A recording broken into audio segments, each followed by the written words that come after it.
I love that. That's a great gimmick. That local guy, man.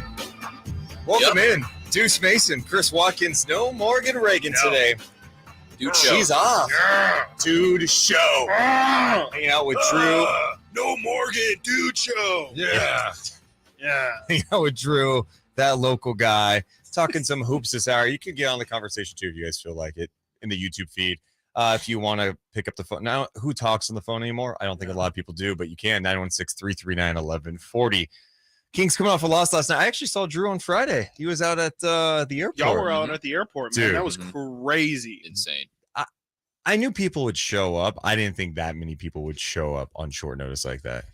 Yeah, well, I mean, Wednesday was pretty crazy too. Mm-hmm. Everybody showing up to the beam. Mm-hmm. So, real quick, just to get this out of the way before I forget, many of you showed up to the beam on Wednesday night after the Kings clinched. There was a video of a woman screaming her lungs off at another dude. And that video kind of went, yes, her. That is so terrifying. Marissa is her name. Yeah. Twitter user Cocoa Water Chill. Okay. I wanted to give her a shout out. Today is her birthday. Happy birthday, Marissa. Hope you enjoy. I think she's been enjoying it. She's been enjoying it for a week plus now. So, what does she say again? Light the beam, let's go. Yeah, light the beam, let's go. And then she started it off. The clip starts off with her saying, "The scores are back." So nobody can call her a Can you give her handle one more time? I think we all need to follow her. Twitter user Cocoa Water Chill. COCO Water Chill. Everybody go shoot her a follow. I mean, she's hilarious. We've become really, really good friends over this past season. We're Kings Pass buddies. So hell yeah. So usually when I'm at a game, I'm with her. So I just wanted to give her a shout out for her birthday. So deservedly so. Yeah. I felt like the scene though Friday night or in the early Saturday morning. Mm-hmm. That was wild, How man. many people were out there? It seemed like there was at least 1,000 people. What was your guess, dude? You said a few 300, 400 maybe? It seemed like there was I mean, it was more. And to think that kind of happened like last minute. It was the day of the game that got put out on social media, right? I mean, Jill Adge, shout out to Jill. Yeah. She hit me up the day before and she was asking me, what do you think? And I was like, well, I'd be down. If you do it, I'll do it. I'm a follower, not a leader. So, whatever you guys do. Yeah, sheep. And she tweets it out, I think, just before the game started on Friday night. Mm-hmm. And it just took off. And Kevin Fippen also of the Kings Herald also deserves a big shout out. He was getting all the flight info and tracking them and as soon as kind of scary in a way. A little bit, I know. I it's just definitely publicly thought that available too. for me. Yeah, but definitely thought but that. He put it out there as soon as we had the details. I think everybody, as soon as they knew when they were at least approximately when they were going to be back in town, everybody was with it. And man, those fans showed out in droves. Just watching the clips back of people doing all the chants. Yeah, I mean, y'all were live. I mean, out there. it just gives you chills, man. Like this city. Yeah, and of course you get the snide remarks from other fans. Oh, I know, of course. Oh, they're celebrating like they won the finals. Oh, you know what? Whatever, man. Kings fans are going to enjoy the moment. Yes. Okay, it's God been forbid. 17 years. That's what I always say when people are like, you guys get so excited about making the playoffs or winning a Pacific Division. Divisions don't matter. I'm like, these things do matter because they haven't done 20 years. Mm-hmm. Also, you just enjoy the milestones. There's nothing like the come up. Nope. And they won't feel like this next year. No, they won't. No. So enjoy these moments. I mean, I don't think anyone in Sacramento going, well, I'm good with this. We have reached peak levels of fandom in Sacramento. Right. No, and I mean, you guys were out there late. It looked like you guys were out. I think the flight was initially supposed to land at like 11:30. Didn't seem like y'all were getting. It didn't seem like this guy had hot chocolate until like 1:30. Yeah. Chris Yang at Pocket Janitor on Twitter was making hot cocoa for people. Yeah. That's awesome. I mean, you were ready to be out there all night. Yeah, huh? they landed. I think the original flight was supposed to land at 11:50. Yeah, or they didn't get there like till 12:30. Yeah, and the second it was worth it though, right? Yeah, it looked like it was absolutely. Worth it. And the second those cars started making their way that through was those such gates, a cool moment. That was such a cool moment. And it seemed like it was also split up, right? Like some of the you guys saw mainly the coaches, right? Because I saw there was players. also a separate set of so group everyone of people. everyone was kind of by the gates because you didn't know where the players were going to come out from or whatever. And then you notice there's cars kind of speeding away and you're like, oh crap, and then a mass of people ran over to create this like tunnel for the players and coaches staff, the coaching staff to go through. So some players just got to sneak out before. I didn't see I don't videos know that they of, wanted to sneak out though. Fox. Sabonis, I did see Sabonis. Okay. It was one of the first ones for sure I saw. But I didn't see Keegan. I would have loved to see Keegan. Oh, that would have been Yeah. awesome to see him. I'm curious to see what car he drives. Yeah. Yes, because exactly. He seems like a 95 Toyota Previa. guy. Previa, or like a Corolla. That he actually Corolla. drove. He drove here from Iowa when he got drafted. He just drove it here. Chris right? actually With the doesn't stuff. have a car He's- right now in Iowa. Yeah, They yeah. split a car Yeah. between the two. Actually, I could see him driving a Camry, Yeah. Seems like a total Camry. Dude. You know? a Maybe he's- burgundy Camry. Yeah, maybe he's very like environmentally conscious too. Maybe he drives a Yeah, Prius. Prius, yeah. Yeah, could Very be a proud Prius of it. guy. Yeah, that was But a fun night. It was an awesome It night. was cool to see how the Kings failed to show up at home the next game too. That really was really was cool. super Yeah, they cool of continue them. to let us down, and I sent out another one of my tweets that maybe Monty McNair will see. Talking about my son crying in the concourse as people walk by. How do you? Been He disgusting. legitimately did think it was. I real. know how much you love basketball. You know basketball. Can you even remotely explain this weird disparity between the defensive rating on the road, which is 8th, and 29th at home? It's bizarre.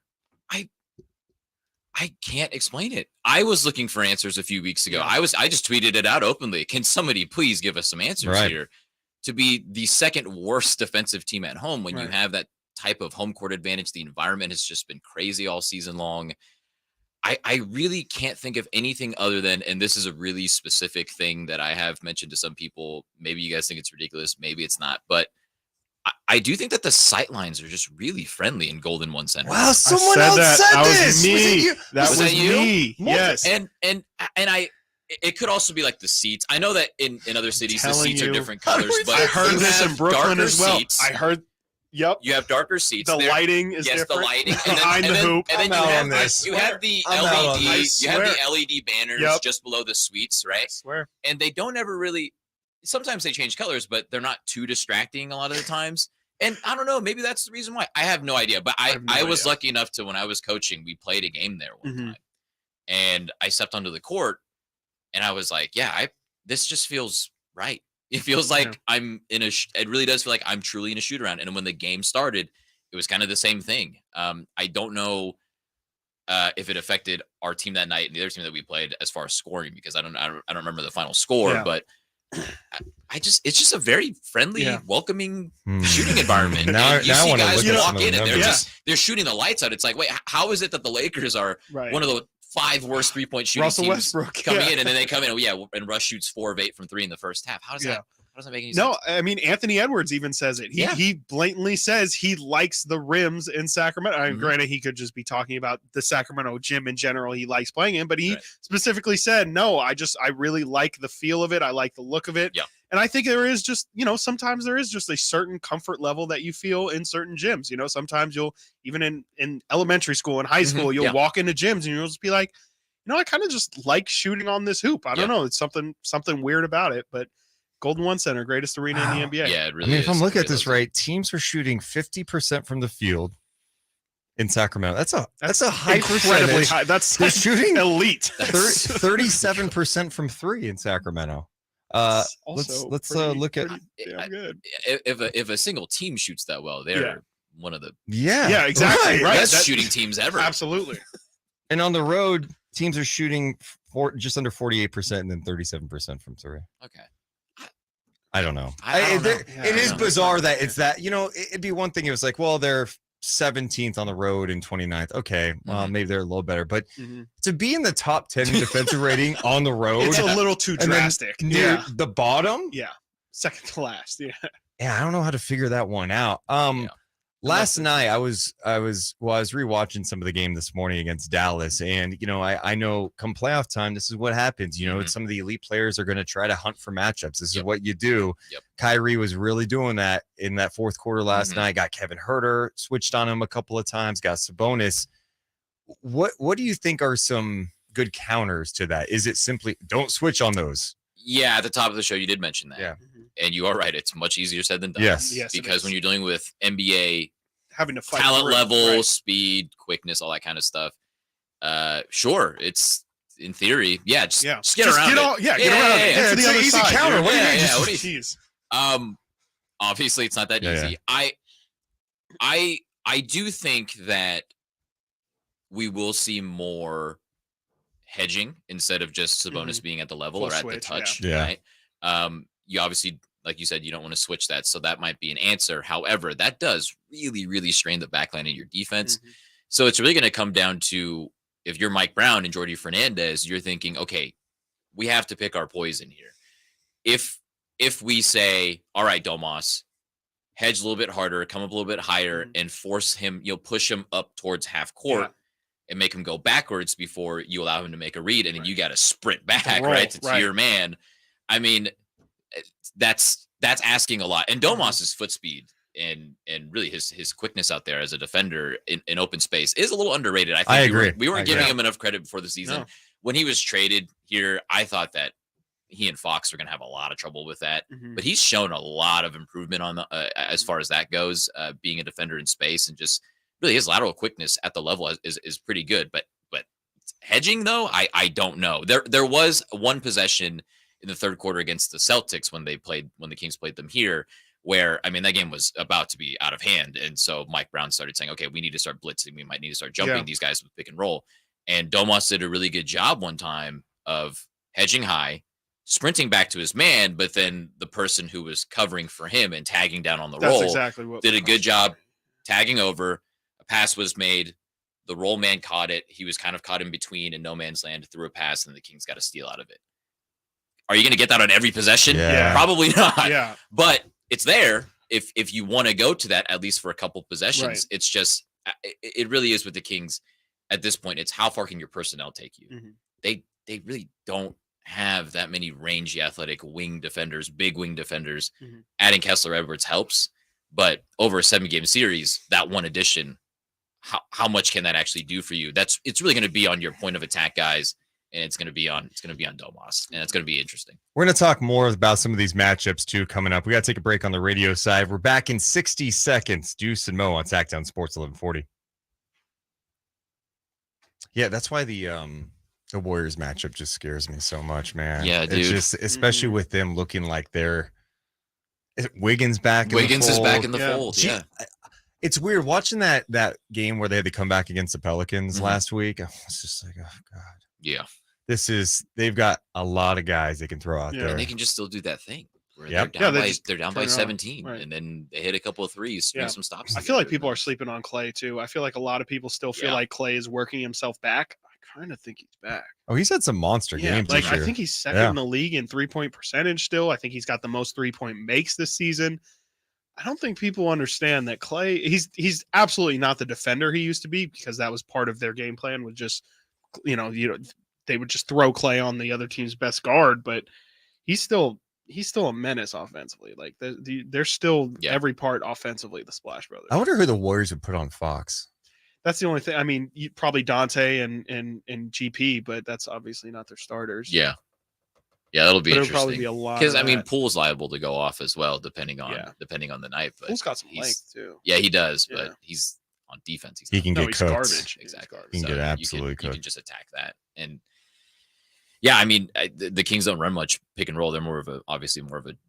We all know by motion. now they're all about DHO and off ball movement. But you can still really strain weak side defenders and attack weak side defenders off of DHOs and really put that tag man in hell. And that's something that I'm pretty sure we'll see a good amount of, because teams are probably just going to put 2 on the ball against Fox and Sabonis. Yeah. And Sabonis is a little bit riskier, I think, because he makes so many good reads out of every time. really just out of anywhere on the court. Fox, though, if you can neutralize him being able to use his quickness and getting downhill, then I'll be interested to see how the Kings, counter that. Also, one of those easier said than done things. Yeah, that is true. That is true. Yeah, KFR posted. I think it was the.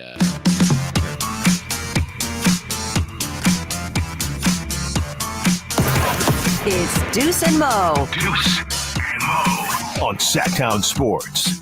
Morgan's off, and maybe she'll come back tomorrow. No, she's back tomorrow. Deuce Mason. I feel really bad for her. Why? Because I have some of the best stories I Today? have Really? found for story time. Oh, I'm so Wow. excited. I gotta save some good ones for I'm tomorrow. going to save a couple for tomorrow. Tomorrow's a big day. It's a big Friday. Yeah, it's a big Friday tomorrow. Deuce Mason, Morgan Ringen's off. We got Chris Watkins, Drew, aka that local guy in studio. We're talking about the Kings and some potential matchups. It's crazy. I love that we're to the point now that we could be having these conversations. Though it's exciting to talk about like different matchups. Okay, what works, what doesn't work? Because usually around this time we're talking about, okay, well, Tankathon said like, who should they go with? If we lose out, then it's why honestly did the Kings better win for that us. game? Yeah. Oh, I It's the hate worst. That is stuff, dude. definitely Yeah. the worst conversation to Yeah. have. Opening night when the Kings lost against the Trailblazers, I in jest posted a screenshot of Tankathon and where the Kings were. And it's so funny. This fan base is so tortured and has been through so much over the last 17 years. We don't know anything but pain. Nobody said, "Oh, come on, dude, too soon." Yeah, come on. relax. Everybody was like, "Yep. Gonna bookmark this now. I'm gonna Yeah, bookmark exactly. the page Yeah. now." So I can just go back to it the rest of the season. And the team starts off 0-4. Turns out that's going to be the longest Nowadays- losing streak of the season. Was the first 4 games they lost. Yeah. They've not lost any. They have not gone on any longer losing streaks. And my grandma died that night, and then they won 48 games. Are you buying into that? That she was the problem at all? Yeah. So I saw you guys Yeah. talking about that last night. I will abstain. No, go. Thank feel you. free. Thank I'd love you. to get your thoughts on that. Thank you. I'm not gonna I'm the same. entertain this conversation.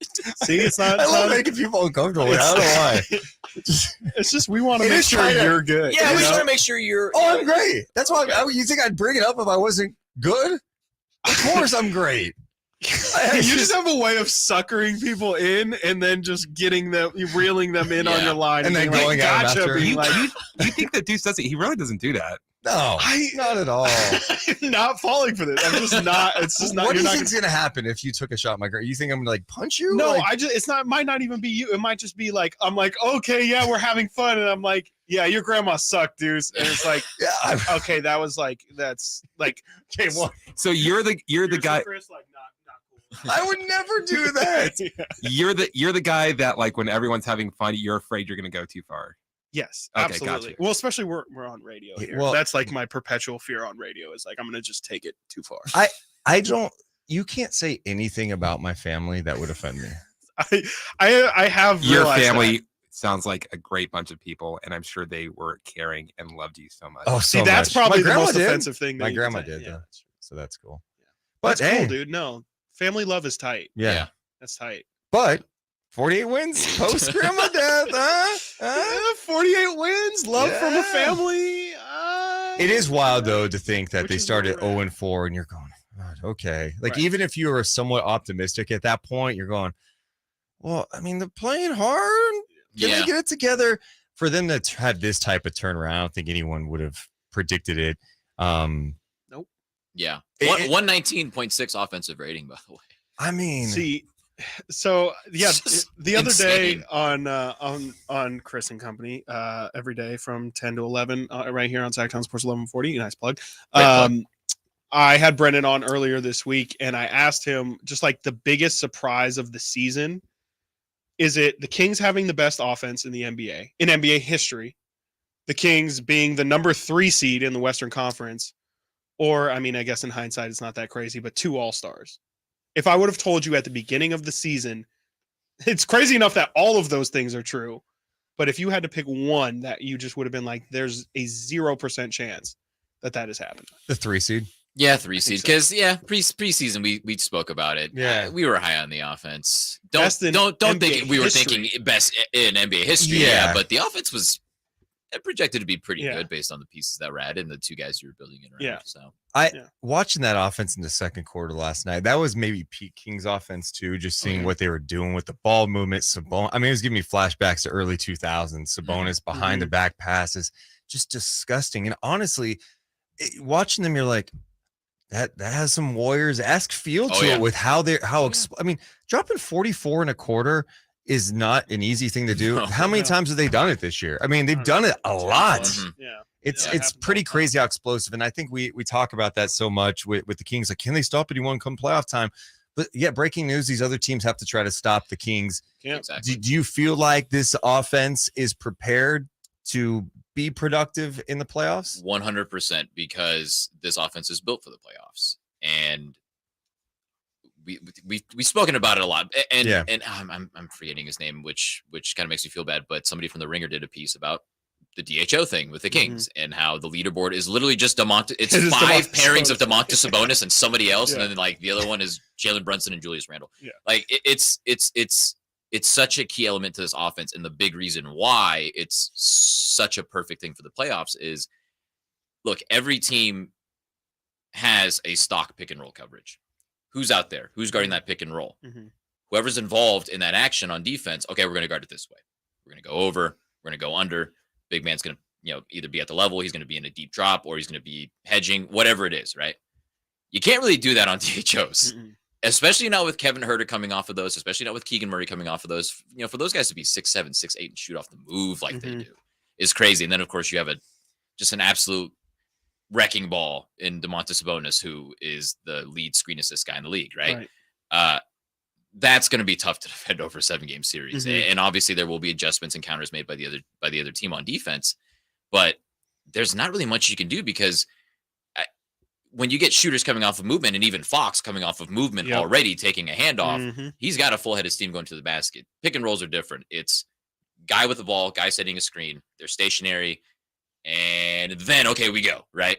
DHOs, there's so much unpredictability to it. You can reject the DHO. Sabonis can hang on to it. He can just attack off the dribble with it, right? And obviously the big thing, like we were just talking about, it's just a shooting element of it. When you've got guys like Keegan, Kevin, Monk coming off of those DHOs, sometimes even Barnes, right? Like these guys can grab a DHO and do something with it beyond shooting, but it's really the shooting gravity that Keegan and Kevin provide that really, like, that gives me hope that over a 7-game series, that's going to be very, very difficult to stop. And I think that's the main thing about the offense that's going to make them very, very difficult to defend in a 7-game series. And and look, the Warriors, if they are the potential matchup, if they end up being the matchup, they're great and everything like that. But, their two best defenders probably on the perimeter are coming off the bench. So in those starter minutes, can you attack Steph? Can you attack Klay, who's not that great anymore, right? Defensively, can you attack Jordan Poole, right? We'll see. But I think that the DHO element is the thing that really, really sets this team apart from others offensively. And I feel like watching the Kings play Minnesota, what was that, like a week or so? I forget. It's all blending together. Last time the Kings played the T-Wolves. Yeah, we don't have to talk. They played aggressive, and they didn't have as much space coming off those dribble handoffs. What's some of the counters there when teams are up and in you? They're long, they're physical. What are the challenges in trying to overcome that? Right. Yeah. Well, Kevin Huerter picking up early fouls. That hurts. Yep. Because that just, he's such an important part of the, even when his shooting absolutely cratered in February, teams still had to account for him. Right. So that sucked. But yeah, so I just mentioned rejecting the DHO, right? So you can either come off that DHO, keep curling, go right towards the basket, right? Look for something there. You can not even come around off of Sabonis's hip and then just dart back door. And the Kings do this a lot. We see it all the time where, okay, they'll run a DHO. If it's not there, and if Sabonis still has a dribble, well, then the guy who just curled off that DHO can just go to the other side of the basket, set a down screen into, he sets a pin down into another handoff, counters, which is called Chicago or zoom action, and the Kings spam that a lot. That's I would say those are like the key ways to beat it. And look, if you're a big and you're going to overplay the DHO, and if you're really going to be up in Sabonis's face, or you're going to top block that shooter or whatever, do that at your own risk, because Sabonis is just so skilled and he's just so good off the dribble that you can just, he can take it right to somebody's chest and get a layup. And the Kings have so many high IQ guys, quick decisions. They're comfortable making these decisions on the fly. And I think that's why everything works so well for Sacramento this year. All right, we'll talk about some more of the matchups coming up. We got to take a break on the radio side. We always stay live, youtube.com/Sactown Sports at 1140. Do you guys prefer the Clippers, Warriors, or what? I know the Pelicans are probably on the outside now at this point, but well, actually, they're not. Where are they at now, dude? I can't believe that was a weird ass game. Down 19, take the lead, up 6 with 11 seconds to go. Memphis ties it, goes overtime, then they win. Most crap way to tie it to. They had 3 guys score 30 or more last night. Brandon Ingram was not one of them. That's kind of crazy. It's insane. Pelicans right now, they are the Pelicans, not dude, out of it. They're game out. Yeah, it's gonna be tough. I was saying the Clippers the other day. I'm gonna say the Pelicans. I think what Sacramento did, I'm not trying to be a prisoner of the moment, but I'm like, if I'm gonna bet on this, give me the Pelicans. In terms of weapons too, they probably have the least threatening guys, I would think. For sure CJ has the potential to He's explode. Old though. He's also struggled. He's really struggled this year against Sacramento. Brandon Ingram can give us We can. He's the one that's They did a great they're job on there. him. But their Jordy's length is game crazy. plan against BI was awesome. They were in his grill. And KFR tweeted some clips about it, tweeted clips, some examples from that game of what they were doing to him, and I was like, this is a playoff preview right here. Mhm. Yeah. In the same way that last night was defensively a playoff preview for the Kings, right? Like that's probably what's going to happen to them. Yeah. But what they did to BI on Tuesday was awesome. That was, for one, obviously it was awesome to see them respond after that poor game on Sunday. But for them to bring that type of intensity for Mike Brown to put Kessler on him and to put length on him and just really gap him up and send extra help. He just could not get No, anything he going. had like got nothing. 7 turnovers. Yeah, 7 Yeah. turnovers in that Yeah. game. 8 assists, 7 turnovers. He had, I think, 8 points after the first half or after the first quarter. He had 14 in the first quarter, 0 Yeah. in the second, 4 in the It was a third, rough 4 in the game. fourth. Yeah.